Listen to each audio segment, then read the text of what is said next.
It may seem odd having a sports writer welcome you to the NASO convention, but there is a certain kinship between sports writers and sports officials, at least so far as coaches feel.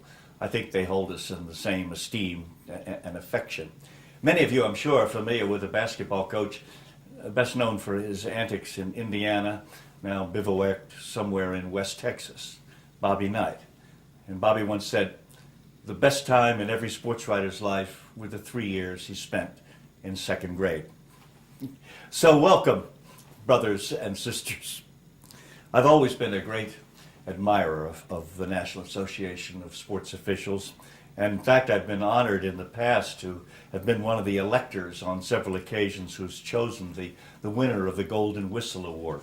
And I know this year the winner is the Blow the Whistle on Cancer campaign, which is a joint project of you and the Jimmy V Foundation. I knew Jim Valvano. I knew him well, and he was a great guy, and I'm sure that some of you knew him as well, even if it was only to do this. But it's wonderful that this foundation exists to foster his memory. I also know there are some of you who are cancer survivors who are out there. So this is obviously a very special time in Memphis for all of you. The first feature story I ever did for Sports Illustrated was on a sports official. It was my choice, and I said, I want to do a piece on Charlie Ekman. I had grown up in Baltimore, and even as a young boy, before Charlie became famous in the NBA and the ACC, he used to referee just varsity and even junior varsity games at my school. It's a sin, by the way, that Charlie and Mendy Rudolph are not in the Basketball Hall of Fame. That's an insult to them and to your whole profession. But anyway, this one little anecdote that I always remembered that Charlie told me about a player at my school. It was late in the game. The player, he was the best player on the team, was very tired, and he came over to throw an inbounds pass, and Charlie just said to him, take it easy, Dave. Catch your breath.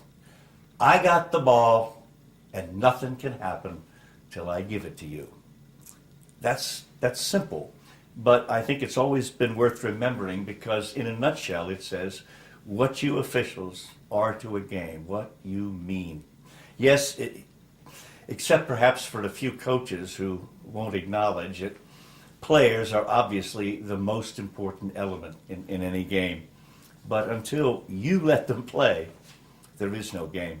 It's like Bill Clem's famous remark when he was a bit late making a call behind home plate, and the batter turned to him and said, well, what is it, Bill?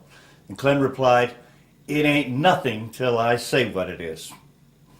More than running the show, though, I think you officials do so much in the way of directing the conduct of the play. But the fact is that just as there is sportsmanship in sports, so is there gamesmanship in games. And there will always be a lot of competitors who will try to take advantage and make unfair of what is supposed to be fair. Yes, obviously, the most important thing you do is try to make the right calls. That's the definition of your profession. But just as important, you try to make the game right. And that you do so very often. And it's why I admire you so and support you so in what is such a very, very difficult job. And now because this summit cannot start until I shut my mouth, I am the official now. I hand you the ball. Have a wonderful convention.